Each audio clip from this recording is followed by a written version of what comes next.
Chanakya academy চেনেললৈ সকলোকে মই ৰিজুবন ভূঞাই স্বাগতম জনাইছোঁ। ঠিক আছে, আজি আমি ক্লাছ 9ৰ সংখ্যা প্ৰণালী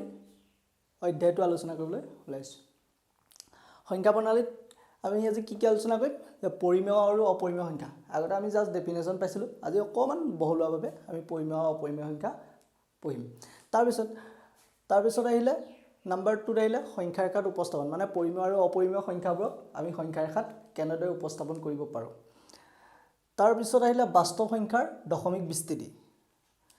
তাৰপিছত দশমিক সংখ্যাক সংখ্যা ৰেখাত উপস্থাপন, আমি যিখিনি দশমিক সংখ্যাক আমি কওঁ দশমিক সংখ্যাবোৰক কেনেদৰে সংখ্যা ৰেখাত উপস্থাপন কৰিব পাৰোঁ।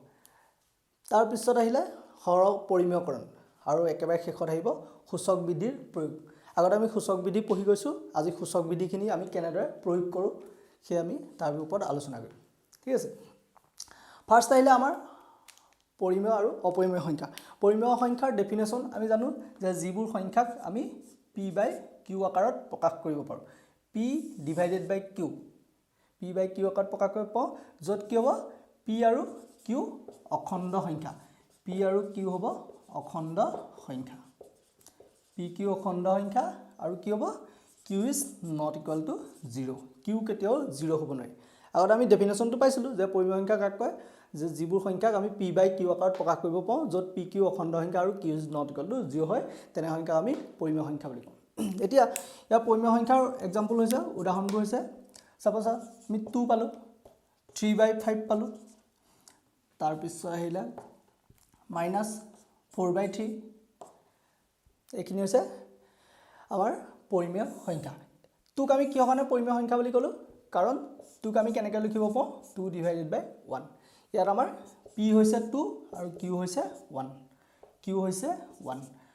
আৰু ই নট ইকুৱেল টু 0। গতিকে ইয়াৰ পৰিমেয় সংখ্যাৰ কণ্ডিশ্যনখিনি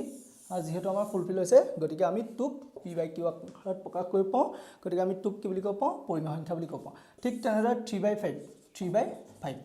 ইয়াত আমাৰ p হ'ল 3, q হ'ল 5, যিটো নট ইকুৱেল টু 0, গতিকে আমি 3/5 পৰিমেয় সংখ্যা বুলি ক'ব পাৰোঁ। একেদৰে -4/3, p মানে হৈছে -4 আৰু q মানে হৈছে 3, গতিকে এইটো 0 নহয়, গতিকে ই কি হ'ব 4/3 এটা পৰিমেয় সংখ্যা। ঠিক আছে, পৰিমেয় সংখ্যাৰ অপজিটখিনি হৈছে আমি অপৰিমেয় সংখ্যা। অপৰিমেয় সংখ্যা বুলি আমি কাক ক'ম যে যিবোৰ সংখ্যাক p/q আকাৰত প্ৰকাশ কৰিব নোৱাৰি, যিবোৰ সংখ্যাক p/q আকাৰত প্ৰকাশ কৰিব নোৱাৰি। p/q আকাৰত প্ৰকাশ কৰিব পাৰিলে আমি পৰিমেয় সংখ্যা বুলি ক'ম, আৰু p/q আকাৰত প্ৰকাশ কৰিব নোৱাৰিলে আমি অপৰিমেয় সংখ্যা বুলি ক'ম। অপৰিমেয় সংখ্যাৰ উদাহৰণ হৈছে √2, √3, এইখিনি হৈছে অপৰিমেয় সংখ্যা। √5 বা √over নাথাকিবও পাৰে, 0.10110110 এনেকৈ গৈ থাকিব পাৰে, সেইখিনি হৈছে অপৰিমেয় সংখ্যা। অপৰিমেয় সংখ্যাৰ এক্সাম্পল কি পালোঁ, √2,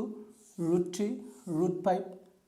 0.10110110, এইখিনি হৈছে আমাৰ অপৰিমেয় সংখ্যা। ঠিক আছে, এতিয়া নেক্সট আহিব আমি পৰিমেয় আৰু অপৰিমেয় সংখ্যাখিনিক কেনেদৰে সংখ্যা ৰেখাত উপস্থাপন কৰিব পাৰোঁ। পৰিমেয় আৰু অপৰিমেয় সংখ্যাখিনিক আমি কেনেদৰে সংখ্যা ৰেখাত উপস্থাপন কৰিব পাৰোঁ। আমি সংখ্যা ৰেখাক চিনি পাওঁ যে সংখ্যা ৰেখাত কি হয়, বাওঁফালে কি থাকে, সংখ্যা ৰেখা এডালত বাওঁফালে থাকিব, এডাল হৈছে সংখ্যা ৰেখা, ছাপ'জ মাজতে থাকিব 0, 0ৰ বাওঁফালে থাকিব ঋণাত্মক সংখ্যাখিনি, ঋণাত্মক নিগেটিভখিনি কেনেকৈ থাকিব, -1, -2, -3, -4, -5, -6, এনেদৰে আমাৰ বাওঁফালে ঋণাত্মক সংখ্যাখিনি থাকিব। সোঁফালে থাকিব ধনাত্মকখিনি, ধনাত্মক পজিটিভ পাৰ্টটো কেনেকৈ থাকিব 1, 2, 3, 4, 5, 6, 7, 8 এনেদৰে গৈ থাকিব। এইফালে আহিব অসীমলৈকে +∞ আৰু এইফালে আহিব -∞। আমাক যিমান দৰকাৰ হয় আমি সিমান আমি বহাই বা দুয়োটা চাইডে আমি সিমানলৈ লিখি গৈ থাকিব পাৰোঁ। ঠিক আছে, এতিয়া আহিব পৰিমেয় সংখ্যাখিনিক আমাৰ সংখ্যা ৰেখাত উপস্থাপন পৰিমেয় সংখ্যাক সংখ্যা ৰেখাত উপস্থাপন পৰিমেয় সংখ্যাখিনি এটা পৰিমেয় সংখ্যাখিনি সংখ্যা ৰেখাত উপস্থাপন কৰিব সাপোজ আমি পৰিমেয় সংখ্যা এটা পাইছিলো 2 পাইছিলো ফাৰ্স্ট এক্সাম্পল 2 পাইছিলো 2 ক আমি সংখ্যা ৰেখাত উপস্থাপন কৰিবলৈ হলে কেনেকৈ কৰিম যে 2 ক আমি সংখ্যা ৰেখাত দেখিলো পজিটিভ পাৰ্ট গতিকে 2 ৰ অৱস্থান হ'ব এইটো এটো হ'ব 2 ৰ অৱস্থান 2 ৰ অৱস্থান 2 ৰ অৱস্থান নেক্সট আমাক যেনিবা ক'লে -3/4 তেতিয়া আমি কি কৰিম সাপোজ প্ৰথমতে +3/4 কে চাও +3/4 তেতিয়া আমি কি কৰিম 3/4 3 divided by 4 তেতিয়া আমি ফাৰ্স্ট 0 ৰ পৰা 1 ৰ ঘৰটোক আমি কি কৰিম 4 ভাগ কৰিম সমানে 4 ভাগ কৰিম 1 2 3 4 4 ভাগ কৰি আমি কেই ভাগ ল'ব লাগিব 3 ভাগ ল'ব লাগিব 1 2 3 গতিকে 3/4 ৰ অৱস্থান কি হ'ব 3/4 ৰ অৱস্থান হ'ব এটো 3/4 নেক্সট আমি চাম যদি আমাক দিয়া পৰিমেয় সংখ্যাটো নিগেটিভত থাকে সাপোজ আমি পালো 5/4 দেখিলো যে 5/4 ক আমাৰ সংখ্যা ৰেখাত উপস্থাপন কৰিব লাগে তেতিয়া আমি কি কৰিম 5/4 ক -5/4 ক আমি কি কৰিম প্ৰথম আমি ইয়াক অপকৃত ভগ্নাংশ আছে ইয়াক আমি কি কৰিব লাগিব মিশ্ৰলৈ লৈ যাব লাগিব মিশ্ৰ ভগ্নাংশলৈ লৈ যাব লাগিব মিশ্ৰ ভগ্নাংশলৈ কেনেকৈ নিম মিশ্ৰ ভগ্নাংশ নিলে কিমান হ'ব -1 to 1/4 ঠিক আছে নে এটা আমি ফাৰ্স্ট ইয়াক আমি সংখ্যা ৰেখাত উপস্থাপন কৰিব লাগিব ইয়াক সংখ্যা ৰেখাত কেনেদৰে উপস্থাপন কৰিম ইয়াক সংখ্যা ৰেখাত কেনেদৰে উপস্থাপন কৰিম সংখ্যা ৰেখাত আমি কেনেদৰে উপস্থাপন কৰিম প্ৰথম সংখ্যা ৰেখাডাল আঁকি ললো প্ৰথমতে সংখ্যা ৰেখাডাল আঁকি ললো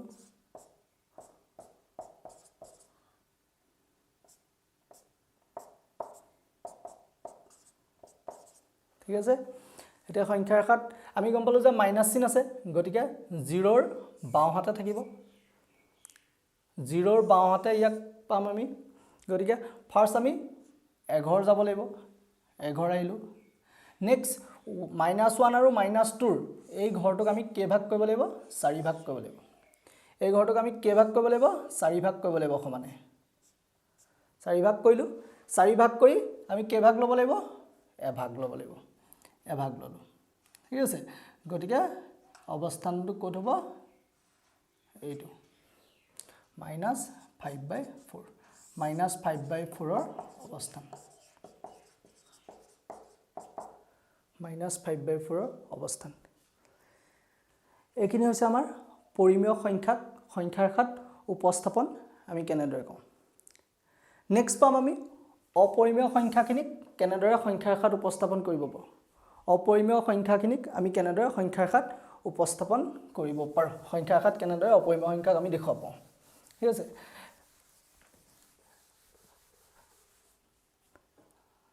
সাপোজ অপৰিমেয় সংখ্যা এটা আমি পালো √2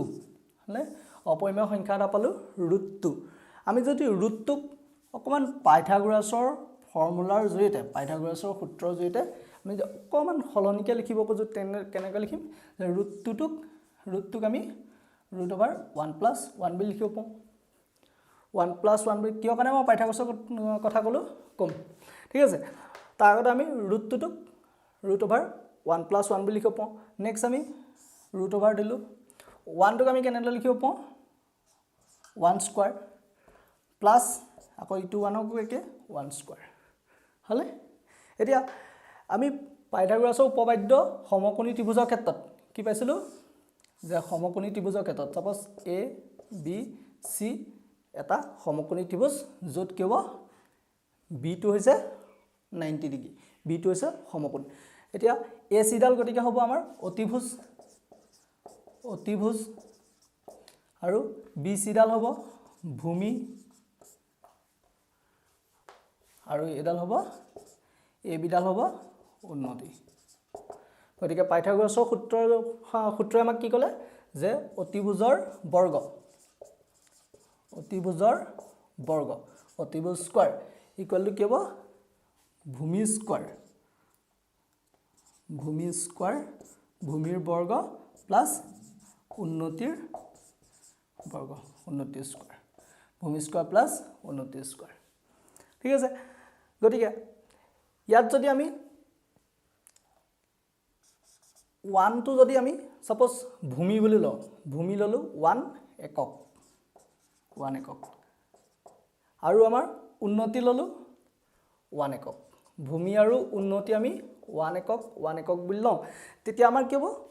অতিভুজডাল কিমান হ'ব অতিভুজডাল কিমান হ'বগে আমাৰ √2 অতিভুজ আমি পাম √2 একক হলে পাইথাগোৰাছৰ আমি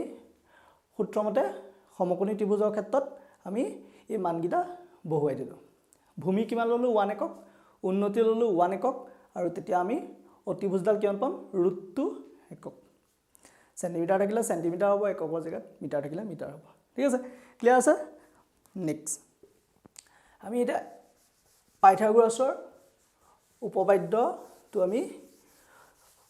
সংখ্যা ৰেখাত প্ৰকাশ কৰাৰ ক্ষেত্ৰত ব্যৱহাৰ কৰিম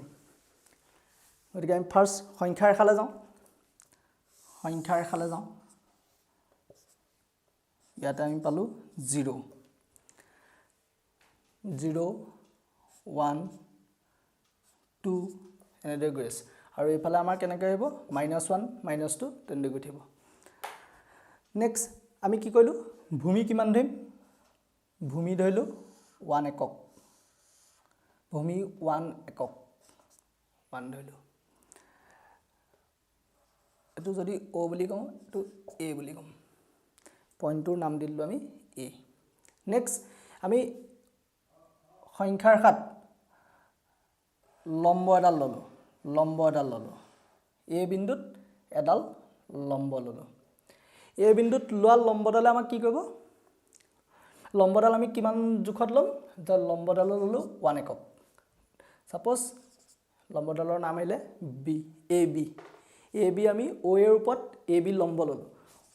O এৰ ওপৰত আমি AB লম্ব ললো AB লম্ব O ঠিক আছে নেক্সট গতিকে আমাক কি পাম OB ডাল OB আমি কিমান পাম OB কিমান পাম পাইথাগোৰাছৰ উপপাদ্য মতে OB আমি পাম √2 পাইথাগোৰাছৰ উপপাদ্য মতে 1 ললো OA 1 ললো OB AB 1 ললো গতিকে আমি OB পালো 1 OB পালো √2 নেক্সট আমি কি কৰিম O বিন্দুক কেন্দ্ৰ কৰি কম্পাছৰ সহায়ত OB ব্যাসাৰ্ধলৈ এটা যদি বৃত্তচাপ অঙ্কন কৰো সেই বৃত্তচাপতে কি কৰিব সংখ্যা ৰেখাৰ লগ সাপোজ আমাৰ P বিন্দুত কটাকটি কৰিছে P বিন্দুত ছেদ কৰিছে ঠিক আছে OB ব্যাসাৰ্ধলৈ মানে ব্যাসাৰ্ধ কিমান ললো √2 একক ললো OB ব্যাসাৰ্ধলৈ এটা বৃত্তচাপ অঙ্কন কৰাত এই বৃত্তচাপে আমাৰ সংখ্যা ৰেখাৰ লগ P বিন্দুত ছেদ কৰিছে সংখ্যা ৰেখাৰ লগ কি বিন্দুত ছেদ কৰিছে P বিন্দুত ছেদ কৰিছে মানে ওৰ পৰা B লৈ দূৰত্ব হ'ব √2 আৰু ওৰ পৰা P লৈ দূৰত্ব হ'ব OP ৰ দূৰত্ব কিমান হ'ব √2 গতিকে √2 সংখ্যা ৰেখাত ক'ত পালো আমি P বিন্দুত পালো গতিকে P বিন্দুৱে হৈছে √2 ৰ অৱস্থান ক্লিয়াৰ হ'লনে কথাটো ক্লিয়াৰ হ'ল যে P বিন্দু হৈছে √2 ৰ অৱস্থান গতিকে সংখ্যা ৰেখাত আমি √2 টো ক'ত পাম যে এই P বিন্দুটোত পাম ঠিক আছে নেক্সট আমি একেদৰে আৰু এটা যদি এক্সাম্পল লওঁ সাপোজ এবাৰ আমি ললো √3 ললো এটা √3 টোক ফাৰ্স্ট আমি কি কৰিব লাগিব পাইথাগোৰাছৰ সূত্ৰৰ সহায়ত ভাঙিব লাগিব কেনেকৈ ভাঙিম যে √3 টো আমি কেনেকৈ ব্ৰেক কৰিম √3 টোক আমি লিখিলো 1 + 2 নেক্সট আমি কি পালো নেক্সট আমি কি পাম 1 টোক আমি কেনেকৈ লিখিম 1 স্কয়াৰ আৰু 2 টোক কেনেকৈ স্কয়াৰত লিখিম যে √2 হোল স্কয়াৰ ক্লিয়াৰ হৈ গল এতিয়া আমি বাহুকিটা কি পাম এটা পাম 1 এটা বাহু পাম 1 আৰু আনটো বাহু কিমান পাম √2 বাহুকিটাৰ যোগ কিমান পালো 1 আৰু √2 একেদৰে আমি কি কৰিম ফাৰ্স্টতে সংখ্যা ৰেখা আঁকিলম সংখ্যা ৰেখাত আমাৰ ইয়াত থাকিব 0 1 থাকিব 2 থাকিব ফাৰ্স্ট আমি কি কৰিব লাগিব √2 পাবৰ কাৰণে √2 ৰ অৱস্থানটো উলিয়াই ল'ব লাগিব ৰুটটোৰ জোখটো আমি কেনেকৈ ল'ম আগত যিখিনি আমি ৰুটটোৰ কাৰণে কৰিলোঁ সেম গতিকে আমি ফাৰ্ষ্টতে এখন ল'লোঁ ও এৰ মাপ ল'লোঁ 1 লৈ পেলাই আমি এ বিন্দুত লম্ব অংকন কৰিলোঁ বি লম্বডালৰ নাম কি হ'ব এ বি লম্ব ও এ গতিকে এ বি লম্ব ও এ ল'লোঁ 1 একক ল'লোঁ এ বি নেক্সট আমি ওৰ পৰা বি লৈ অতিভুজ পালোঁ অতিভুজডালৰ মাপ কিমান হ'ব ৰুটটো এইখিনিলৈকে আমাৰ ৰুটটোৰ অৱস্থান যেনেদৰে উলিয়াওঁ সেম ইয়ালৈকে আমাৰ আগৰ সৈতে একে নেক্সট কি কৰিম এটা বাহু আমি ৰুটটো পাই গ'লোঁ ৰুটটো পালে ও বি বাহুৰ ওপৰত ইম্পৰ্টেণ্ট ও বি বাহুৰ ওপৰত আমি লম্ব অংকন কৰিব লাগিব লম্বডালৰ নাম দিলোঁ সাপোজ বি সি যাৰ মাপ 1 একক কিহৰ কাৰণে 1 ল'লোঁ কাৰণ এটা বাহু আছে 1 এটা বাহু 1 আছে যেহেতু ৰুটটো আমি ইটো বাহু পাই গৈছোঁ ৰুটটো আমি বহুৱাই গৈছোঁ ৰুটটোৰ ওপৰত আনটো বাহু ল'লোঁ আমি 1 একক গতিকে 1 একক মাপত আমি বি সি লম্ব ও বি লোৱা হ'ল নেক্সট কি কৰিম ওৰ পৰা চি লৈ সংযোগ কৰি দিম আৰু এডাল হ'ব ও বি চি ত্ৰিভুজটোৰ অতিভুজ এডাল হ'ব ও বি চি ত্ৰিভুজটোৰ অতিভুজ যাৰ মাপ কিমান হ'ব √3 যাৰ মাপ হ'ব √3 ঠিক আছে ও চি কিহৰ কাৰণে √3 পালোঁ কাৰণ এটা বাহু √2 হ'লে আনটো বাহু 1 হ'লে অতিভুজডালৰ মাপ কিমান হয় √3 হয় বাহু দুটা কি 1 আৰু √2 গতিকে পাইথাগোৰাছৰ ফৰ্মুলাৰ জৰিয়তে আমি কি পালোঁ পাইথাগোৰাছৰ উপপাদ্য মতে √3 পালোঁ অতিভুজডালৰ মাপ পালোঁ √3 ঠিক আছে এতিয়া একেদৰে কি কৰিম ও বিন্দুক কেন্দ্ৰ কৰি ও চি ব্যাসাৰ্ধলৈ মানে √3 ব্যাসাৰ্ধলৈ আৰটো তোমাৰ √3 আৰটো হৈছে √3 ও বিন্দুক কেন্দ্ৰ কৰি ও চি ব্যাসাৰ্ধলৈ এটা বৃত্তচাপ অংকন কৰাত এই চাপে কি কৰিব সংখ্যাৰ খাত লওক সাপোজ আমি নাম দিলোঁ কিউ বিন্দুত কটাকটি কৰিছে গতিকে কিউৱে হ'ব √3 অৱস্থান কথাটো ক্লিয়াৰ হ'লে যে √3 অৱস্থান কেনেকৈ পালোঁ ফাৰ্ষ্ট আমি ৰুটটো বহাই দিলোঁ ৰুটটো কিয় কাৰণে বহাবলগীয়া হ'ল কাৰণ এটা বাহু আমি ৰুটটো পাই গৈছোঁ গতিকে আমি √3 অৱস্থান উলিয়াবৰ কাৰণে আমি ফাৰ্ষ্ট ৰুটটো ল'লোঁ ৰুটটোৰ ওপৰত আমি 1 একক লম্ব এডাল আঁকিলোঁ লম্বডাল অঁকাৰ পিছত আমি অতিভুজডাল পালোঁ পাইথাগোৰাছৰ সূত্ৰৰ সহায়ত √3 পালোঁ √3 ব্যাসাৰ্ধ লৈ পেলাই আমি এটা বৃত্তচাপ অংকন কৰাত এই চাপে কি হ'ব সংখ্যাৰ ৰেখাত সাপোজ কিউ বিন্দুত ছেদ কৰিছে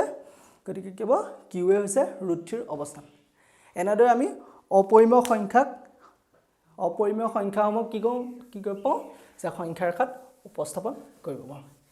এতিয়ালৈকে আমি কি পালোঁ যে পৰিমেয় আৰু অপৰিমেয় সংখ্যা কাক কয় পালোঁ এক্সাম্পল পালোঁ আৰু পৰিমেয় আৰু অপৰিমেয় সংখ্যাৰ ৰেখাত কেনেদৰে উপস্থাপন কৰিব পাৰি তাৰ ওপৰত আলোচনা কৰিলোঁ ঠিক আছে নেক্সট আহিব আমাৰ বাস্তৱ সংখ্যাৰ দশমিক বিস্তৃতি আমি বাস্তৱ সংখ্যাৰ দশমিক বিস্তৃতি প্ৰকাশ কৰিবলৈ যাওঁতে আমি কি পাম দুটা টাইপত পাম আমি বাস্তৱ সংখ্যাৰ দশমিক বিস্তৃতিবোৰ আমি দুটা টাইপত পাম কেনেকৈ পাম এটা পাম পৰিসমাপ্ত আলোচনা কৰিম তাৰ আগতে আমি জানিব লাগিব যে বাস্তৱ সংখ্যাৰ দশমিক বিস্তৃতি আমাৰ কেনেধৰণৰ হ'ব এটা হ'ব দশমিক বিস্তৃতিবোৰ আমাৰ কি হ'ব পৰিসমাপ্ত হ'ব মানে ভাগশেষ কিমান হ'ব 0 হ'ব ভাগশেষ 0 পাম ভাগশেষ 0 হ'ব পাৰে আৰু ভাগশেষ 0 হ'লে আমাৰ দশমিক বিস্তৃতি আমি কেনেধৰণৰ বুলি ক'ম পৰিসমাপ্ত বুলি ক'ম শেষ হৈ যায় বুলি ক'ম ঠিক আছে আনটো কি পাম সেকেন্ডটো আমি পাম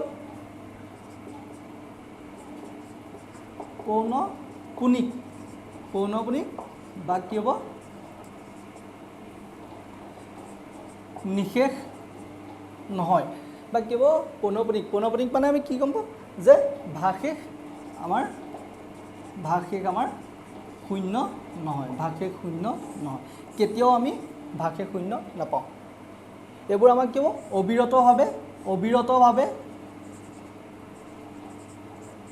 অবিৰতভাৱে আমাৰ ভাগশেষ ওলাই গৈ থাকিব যাৰ বাবে আমি কি কৰিব নোৱাৰোঁ ইয়াক আমি সামৰণি কৰিব নোৱাৰোঁ, সমাপ্ত কৰিব নোৱাৰোঁ, হয়নে? এটা পাম পৰিসমাপ্ত যাৰ ভাগশেষ শূন্য, আনটো পাম যাৰ ভাগশেষ শূন্য কেতিয়াও নহয়, তাক আমি কি ক'ম? পৌনঃপুনিক বুলি ক'ম। দশমিক বিস্তৃতি আমাৰ পুনৰাবৃত্তি ঘটে বুলি ক'ম, ঠিক আছে। এটা ফাৰ্ষ্টটো আহিলোঁ দশমিক বিস্তৃতি আমি পৰিসমাপ্ত বুলি ক'লোঁ, এতিয়া ছাপ'জ আমি এক্সাম্পল এটা ল'লোঁ, এক্সাম্পল আমি ল'ম 2/4 ল'লোঁ,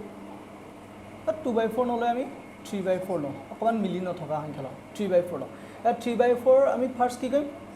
ইয়াক আমি দশমিকত প্ৰকাশ কৰিম। ঠিক আমি 4ৰে হৰণ কৰিলোঁ, প্ৰথমতে কি হ'ব? হৰণ নাযায় কাৰণে দশমিক দিলোঁ, দশমিক দিলত শূন্য আহিলে, 4ৰে হৰণ কৰিলোঁ, 7 বাৰ গ'ল, 28 পালোঁ। নেক্সট 2 থাকিলে দশমিক থকাৰ কাৰণে 0 আহিলে, 4 5 গুণ, ঠিক আছে। গতিকে আমি ইয়াৰ ৰিজাল্ট কি পালোঁ? 0.75। আকৌ এটা কৰোঁ, ছাপ'জ আমি কৰিলোঁ 7/6 ল'লোঁ, 7/6ক আমি কেনেদৰে কৰিম? 7/5 ল'লোঁ, 7/5ক আমি দশমিকত প্ৰকাশ কৰিলোঁ, 5ৰে হৰণ কৰিলোঁ, পইণ্ট দিলোঁ, 0 আহিলে, ৰিজাল্ট কি পালোঁ? 1.4। এতিয়া দুইটাৰ ক্ষেত্ৰতে আমাৰ ভাগশেষ কিমান হ'লগৈ? শেষত 0 হ'লগৈ, এইটো ভাগশেষ আমাৰ শূন্য হ'ল, হ'লে। এতিয়া 3/4ক আমি দশমিকত প্ৰকাশ কৰিলত কিমান পালোঁ? 0.75। একেদৰে 7/5ক আমি দশমিকত প্ৰকাশ কৰিলোঁ, ৰিজাল্ট কিমান পালোঁ? 1.4। গতিকে এনেধৰণৰ দশমিক বিস্তৃতিত আমি কি হ'ব? যিবোৰ আমি ভগ্নাংশৰ দশমিকত প্ৰকাশ কৰিলত আমি কি পালোঁগৈ? ভাগশেষ শূন্য পালোঁগৈ, সেইবোৰক আমাক কি বুলি ক'ব? পৰিসমাপ্ত বুলি ক'ব। পৰিসমাপ্ত দশমিক বিস্তৃতিৰ প্ৰকাৰ কি হ'ব? পৰিসমাপ্ত হ'ব, ঠিক আছে। নেক্সট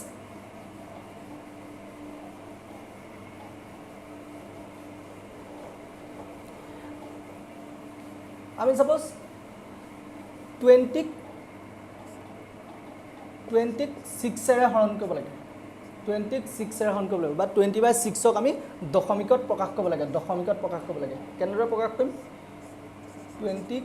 6ৰে হৰণ কৰিলোঁ, 18 পালোঁ, 2 থাকিলে দশমিক বহাই দিলোঁ, 20 হ'ল। নেক্সট 3 বাৰ গ'ল, 18 পালোঁ, 2 থাকিলে দশমিকৰ কাৰণে 0 আহিলে, আকৌ 3 বাৰ গ'ল,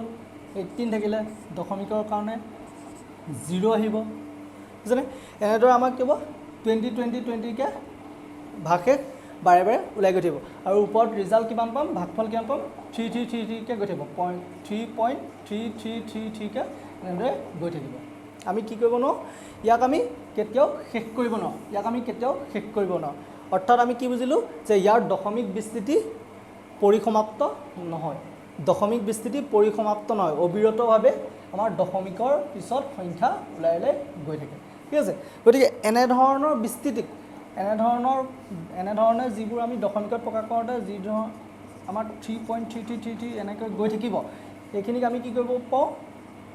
সহজভাৱে প্ৰকাশ কৰিব পাৰোঁ। সহজভাৱে প্ৰকাশ কৰিবৰ কাৰণে আমি কি কৰিব লাগিব? পৌনঃপুনিক চিহ্ন ব্যৱহাৰ কৰিব লাগিব, পৌনঃপুনিক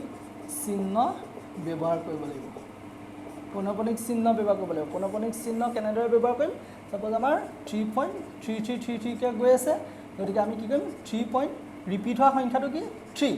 যিটো সংখ্যা ৰিপিট হয়, যিটো সংখ্যা বাৰে বাৰে ওলাই গৈ থাকে, তাৰ ওপৰত আমি ডেছ ব্যৱহাৰ কৰিব পাওঁ, ই কি বুজাব? যে বাৰে বাৰে 3কৈ গৈ আছে, ঠিক আছে। কেতিয়াবা ডেছ নিদি আমি কি কৰিব পাওঁ? 3.3 পৌনঃপুনিক চিহ্ন ব্যৱহাৰ কৰিব পাওঁ, ডট এটা দি থৈ পাওঁ। ই কি বুজাব? এই ডটটোৱে কি বুজাব? যে পৌনঃপুনিক চিহ্ন বুজাব, আৰু পৌনঃপুনিক চিহ্নই কি ক'ব? যে বাৰে বাৰে 3কৈ ওলাই গৈ আছে, অৰ্থাৎ ই কি হ'ব? ইয়াৰ দশমিক বিস্তৃতি পৰিসমাপ্ত নহয়। নেক্সট আমি পাম দশমিক সংখ্যাৰ ৰেখাত উপস্থাপন দশমিক সংখ্যাৰ ৰেখাত উপস্থাপন আগতে আমি পাইছিলোঁ পৰিমেয় সংখ্যাৰ ৰেখাত উপস্থাপন কৰিবলৈ তাৰ পিছত পালো অপৰিমেয় সংখ্যাৰ ৰেখাত উপস্থাপন কৰিবলৈ এটা নেক্সট পাম দশমিক সংখ্যাক আমি সংখ্যাৰ ৰেখাত কেনেদৰে উপস্থাপন কৰিম দশমিক সংখ্যা সাপোজ আমি 0.5 দশমিকত সংখ্যাৰ ৰেখাত উপস্থাপন কৰিব লাগে ফাৰ্স্ট আমি সংখ্যাৰ ৰেখা আঁকিলো 0 1 2 3 এনেদৰে গঢ়িম 0 1 2 3 এনেদৰে গঢ়িম এটা আমি কি কৰিম 0.5ক দশমিকত সংখ্যাৰ ৰেখাত উপস্থাপন কৰিব লাগে 0.5ক উপস্থাপন কৰিবলৈ প্ৰথম আমি গম পালো যে 0.5 সংখ্যাটো কোন কেইটা ঘৰৰ মাজত থাকিব 0 ৰ পৰা 1 ৰ মাজত থাকিব কাৰণ ই 0 তকৈ ডাঙৰ কিন্তু 1 তকৈ সৰু গতিকে আমি গম পালো যে 0 ৰ পৰা 1 ৰ মাজৰ ঘৰটোতে আমাৰ কেৱল 0.5 থাকিব ঠিক আছে 0.5 থাকিব ঠিক আছে আমি কি পালো যে 0.5ক আমি দশমিক সংখ্যাৰ ৰেখাত প্ৰকাশ কৰিব লাগে সংখ্যাৰ ৰেখাত প্ৰকাশ কৰিবলৈ হলে আমি জানিব লাগিব 0.5 টো কোন কেইটাৰ মাজত কোন কেইটাৰ মাজত থাকিব ঠিক আছে 0.5 টো 0 তকৈ ডাঙৰ আৰু 1 তকৈ সৰু গতিকে আমি 0 ৰ পৰা 1 ৰ ঘৰটোক আমি কি কৰিব লাগিব সমানে 10 ভাগ কৰিব লাগিব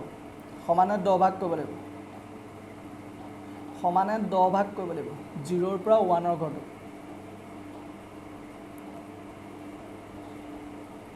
সমানে 10 ভাগ কৰিলো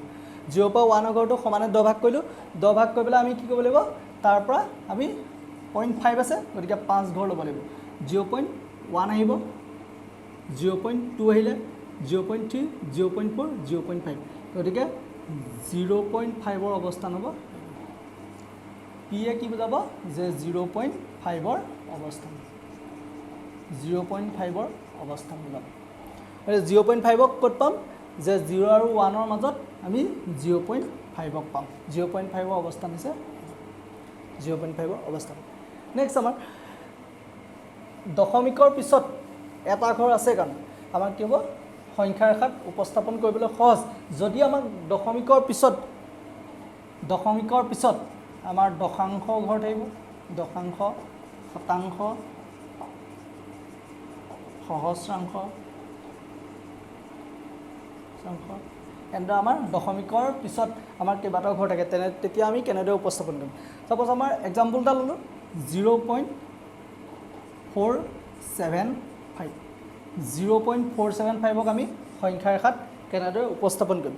0.475ক আমি সংখ্যাৰ ৰেখাত উপস্থাপন কৰিবৰ কাৰণে প্ৰথম আমি কি কৰিব লাগিব 0.475ৰ ঘৰটো আমাৰ ক'ত অৱস্থিত 0.475 আমাৰ ক'ত অৱস্থিত সেইটো আমি জানিব লাগিব ফাৰ্স্ট আমি 0 1 2 আমি এদৰে সংখ্যাৰ ৰেখাডাল আঁকি ললো এটা আমি গম পালো 0.475 0 তকৈ ডাঙৰ কিন্তু কি হ'ব 1 তকৈ সৰু 0 পইণ্ট গতিকে আমাৰ কি হ'ব ই 1 তকৈ সৰু গতিকে আমি ফাৰ্স্ট কি কৰিম 0 আৰু 1 ৰ মাজৰ ঘৰটোক আমি সমানে 10টা ভাগ কৰিব লাগিব সমানে 10টা ভাগ কৰিলো সমানে 10টা ভাগ কৰি পেলাই আমি ফাৰ্স্ট কি পাম 0.4 ফাৰ্স্ট আমি 0.4ক ইয়াত বহাই ল'ব লাগিব 0.4ক ক'ত পাম 1 2 3 4 0.4 আহিব আমাৰ আৰু নেক্সট আহিব তাৰ পিছৰ ঘৰটো 0.5 গতিকে আমি কি কৰিব লাগিব এই ঘৰটোক আমি তলত আকৌ বেলেগকৈ সংখ্যাৰ ৰেখাত উপস্থাপন কৰিব লাগিব 0.4 ৰ পৰা 0.5 ৰ ঘৰটো 0.4 ৰ পৰা 0.4 ৰ পৰা আমাৰ কি হ'ব 0.5 লৈকে এই ঘৰটোক আমি সমানে 10টা ভাগ কৰিম কেনে কৰিম 1 2 3 4 5 6 7 8 9 10 সমানে 10টা ভাগ কৰিলো সমানে 10টা ভাগ কৰাৰ পিছত আমাৰ এটা কাম কৰিলে হ'ল দশাংশ ঘৰলৈকে আমাৰ কাম হৈ গ'ল 0.4 আমি পালো তাৰ পিছত আমি শতাংশ ঘৰ চাম শতাংশ ঘৰত দেখিলো কিমান আছে 7 আছে তাৰ মানে 7 ৰ মান কিমান হ'ব 0.07 গতিকে আমি কি কৰিব লাগিব 0.07ক আমি প্ৰকাশ কৰিব লাগিব ফাৰ্ষ্ট আমাৰ আহিলে 0.4 আহিলে 0.41 পালোঁ 0.42 পালোঁ 0.43 পালোঁ 0.44 পালোঁ 0.45 পালোঁ 0.46 পালোঁ 0.47 পালোঁ 0.48 পালোঁ আৰু এটা ঘৰ কমি গ'ল 0.49 পালোঁ আৰু এইটো আছিলে আমাৰ 0.5 ঠিক আছে এতিয়া আমি নেক্সট কি পাম যে 0.07 তাৰমানে 0.07 ক'ত পাম আমি 1 2 3 4 5 6 7 গতিকে 0.07 অৱস্থান হ'ব এইটো 0.47 অৱস্থা ইয়াত সাপোজ নাম দিলোঁ আমি কিউ আৰু তাৰ পিছৰ ঘৰটো আমি কি পাম 0.48 গতিকে আমি এই ঘৰটোক আমি কি কৰিব লাগিব আকৌ ভাগ কৰিব লাগিব 0.47 to 0.48 0.47 পৰা 0.48 ঘৰটোক আমি সমানে আকৌ 10 ভাগ কৰিব লাগিব কিয় কাৰণে 10 ভাগ কৰিবলগীয়া হ'ল কাৰণ আমাৰ এতিয়ালৈকে শেষ হোৱা নাই আমাৰ নেক্সট আছে কি আমাৰ 0.005 আছে গতিকে আমি কি কৰিব লাগিব নেক্সট ঘৰটোক আকৌ আমি 10 ভাগ কৰিব লাগিব 0 কোনটো ঘৰক কৈছোঁ 0.47 পৰা 0.48 ঘৰটো 0.47 পৰা 0.48 ঘৰটো নেক্সট আমি 10 ভাগ কৰিলোঁ 1 2 3 4 5 6 7 8 9 10 1 2 3 4 5 6 7 8 9 10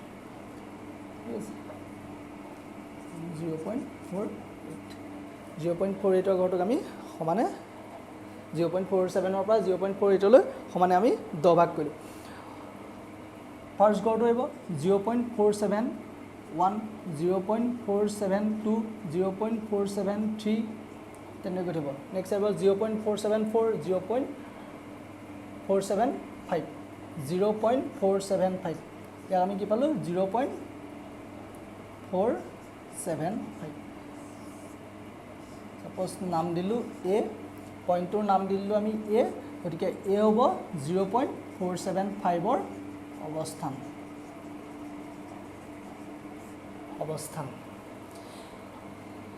এ হৈছে এইটো পইণ্ট গতিকে এ কি বুজাব 0.475 অৱস্থান বুজাব গতিকে বাস্তৱ সংখ্যাৰ দশমিক বিস্তৃতিক আমি কি কৰিব লাগিব সংখ্যাৰ আকাৰত প্ৰকাশ কৰিবৰ কাৰণে দশমিক সংখ্যাখিনিক আমি সংখ্যাৰ আকাৰত প্ৰকাশ কৰিবৰ কাৰণে আমি এই পদ্ধতিটো ব্যৱহাৰ কৰিম প্ৰথমতে ফাৰ্ষ্ট দশাংশৰ ঘৰ আমি প্ৰকাশ কৰি ল'ম দশাংশৰ ঘৰৰ পিছত আমাৰ শতাংশ ঘৰলৈ যাম শতাংশৰ পিছত সহস্ৰাংশ ঘৰলৈ যাম তেনেদৰে আমি গৈ থাকিম দশমিকৰ পিছত কেইটা সংখ্যা আছে তাৰ ওপৰত নিৰ্ভৰ কৰি আমাৰ কি হ'ব এই পদ্ধতিটো বাঢ়ি গৈ থাকিব পাৰে ঠিক আছে নেক্সট আহিলে আমাৰ হৰ পৰিমেয়কৰণ যদি কোনো এটা সংখ্যাৰ আমাক কি হ'ব হৰত যদি বৰ্গমূল থাকে তেতিয়া আমি কি কৰিম হৰত থকা বৰ্গমূলক আঁতৰাই পৰিমেয় সংখ্যাত প্ৰকাশ কৰাকৈ সংখ্যাটোক পৰিমেয় সংখ্যাত প্ৰকাশ কৰাকৈ আমি কি কৰিব হৰ পৰিমেয়কৰণ বুলি ক'ম হৰ পৰিমেয়কৰণত কি হ'ব বুলি ক'লোঁ যে হৰত আমাৰ বৰ্গমূল থকা সংখ্যা থাকিব নোৱাৰিব ইয়াক আমি কি কৰিব লাগিব আঁতৰাই পৰিমেয় সংখ্যালৈ নিব লাগিব হৰটো পৰিমেয় সংখ্যালৈ পৰিৱৰ্তন কৰিব লাগিব আৰু এই পদ্ধতিকে আমি হৰ পৰিমেয়কৰণ বুলি কওঁ সাপোজ এক্সাম্পল এটা ল'লোঁ 1/√2 ৰুটটোতো অপৰিমেয় সংখ্যা ইয়াত বৰ্গমূল আছে ইয়াক আমি কি কৰিব লাগিব এনেকুৱা এটা সমতুল সংখ্যালৈ পৰিৱৰ্তন কৰিব লাগিব যাৰ কি হ'ব হৰ পৰিমেয় সংখ্যা হ'ব লাগিব হৰটো পৰিমেয় সংখ্যা হ'ব লাগিব এতিয়া ফাৰ্ষ্ট আমি কি কৰিম যে আমাৰ আছিলে 1/√2 1/√2ক আমি হৰ পৰিমেয়কৰণ কৰিবৰ কাৰণে আমি হৰ আৰু হৰ আৰু লব দুইটাতে আমি কি কৰিব ৰুটটোৰে পূৰণ কৰিম ৰুটটোৰে পূৰণ কৰিম যেহেতু হৰ লব দুইটাতে ৰুটটোৰে পূৰণ কৰিছো গতিকে ইয়াৰ ভ্যালু চেঞ্জ নহয় হল এটা নেক্সট কি কৰিম ক্যালকুলেশন কৰিলো হৰত √2 * 2 √2 তাৰ মানে √2 হোল স্কয়াৰ ওপৰত 1 * √2 নেক্সট কি হ'ব √2 whole square square root over cancel হৈ যাব কি হ'ব 2 এটো আমি √2 হোল স্কয়াৰ কিয় কাৰণে স্কয়াৰ ৰুট ওভাৰ কেনসেল যাব বুলি কলো কাৰণ √2 ভ্যালু মানে কিমান 1 2 টু দি পাৱাৰ 1/2 স্কয়াৰ ৰুটৰ ভ্যালু কিমান স্কয়াৰ ৰুটৰ ভ্যালু কিমান হ'ব 1/2 হ'ব ঠিক আছে নেক্সট আমি কিমান পালো ইয়াৰ ওপৰত ঘাত আছে আমাৰ 2 * 2 সূচকৰ বিধি ইউজ কৰিম সূচকৰ বিধি ইউজ কৰিলে কিমান পাম 2 * 1 2 to the power 1/2 * 2 2 to cancel 2 the power 1 next কিমান পালো 2 পালো গতিকে আমি কি পালো √2 হোল স্কয়াৰ কৰি পেলাই ৰিজাল্ট পালো 2 ঠিক আছে নেক্সট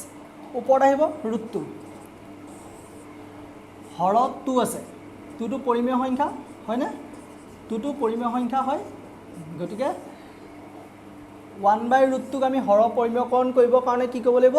হৰ আৰু লব দুইটাতে ৰুটটোৰে পূৰণ কৰিব লাগিব ৰুটটোৰে পূৰণ কৰিলে ইয়াক আমি পৰিমেয় সংখ্যাত প্ৰকাশ কৰিব পাৰিম ঠিক আছে নেক্সট আৰু এটা एग्जांपल চাইছো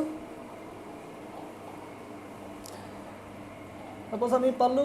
1 - √3 ডিভাইডেড বাই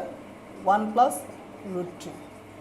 ইয়াক আমি হৰ পৰিমেয়কৰণ কৰিব লাগে হৰ পৰিমেয়কৰণ কৰিবৰ কাৰণে আমি কি কৰিম হৰত আছে 1 + √3 যেহেতু হৰত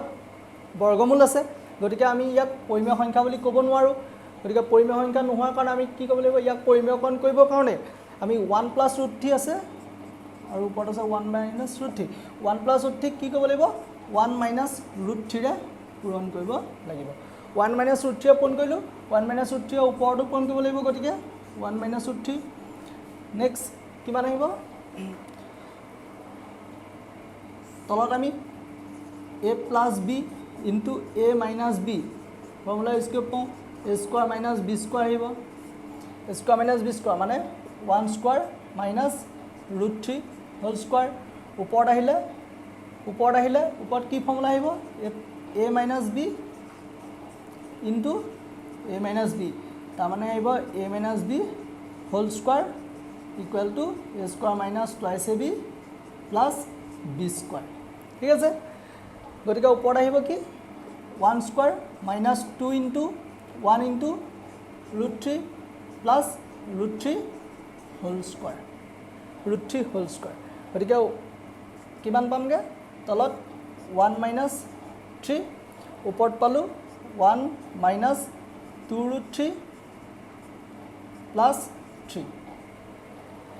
ইয়াক আমি ক্যালকুলেশন কৰি দিলো ক্যালকুলেশন কৰিলে কিমান পাম ক্যালকুলেশন কৰিলে আমাৰ তলত পাম 1 - 3 মানে -2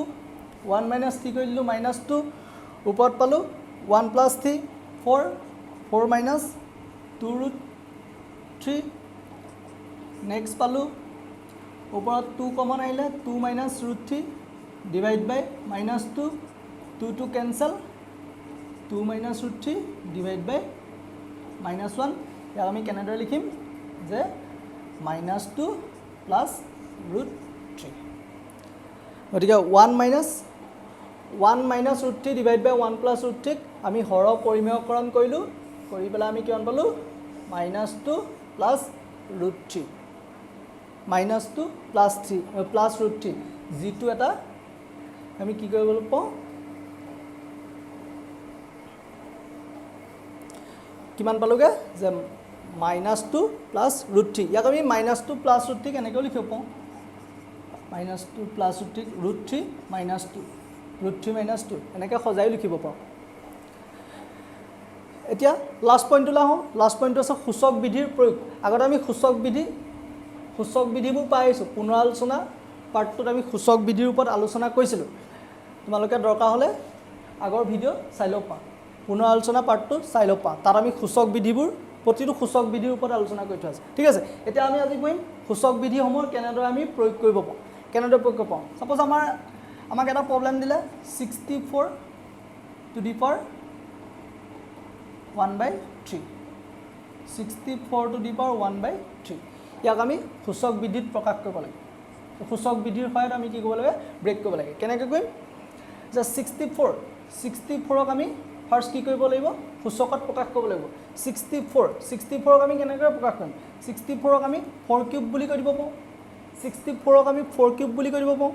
ঠিক আছে এতিয়া 64 হোল টু দি পাৱাৰ 1/3 গতিকে 4 cube whole to the power 1/3 আহিলে নেক্সট আমি কি বিধি ব্যৱহাৰ কৰিম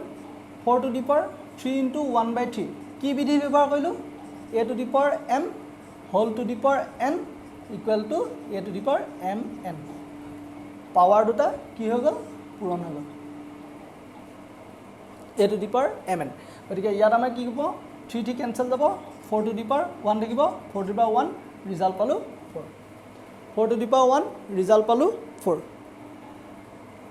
নেক্সট আমি অন্য এটা এক্সাম্পল ল'ব পাৰোঁ সাপোজ এটা এক্সাম্পল ল'লোঁ -2 whole to the power 3 into -2 whole to the power 5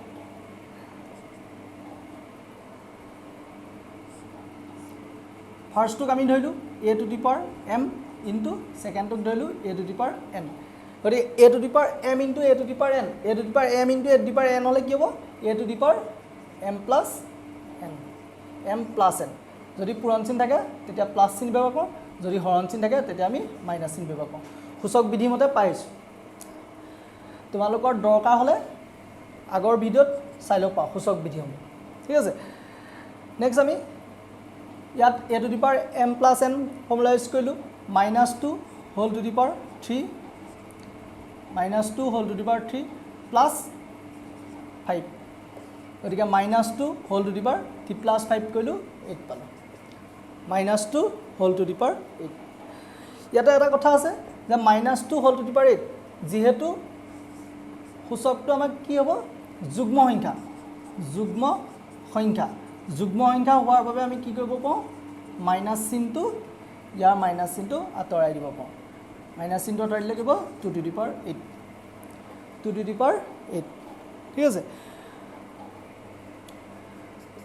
ঠিক আছে আজিলৈ ইয়াতে সামৰিছোঁ যদি কিবা ডাউট পোৱা কিবা প্ৰব্লেম পোৱা কমেণ্টত সুধিব পাৰা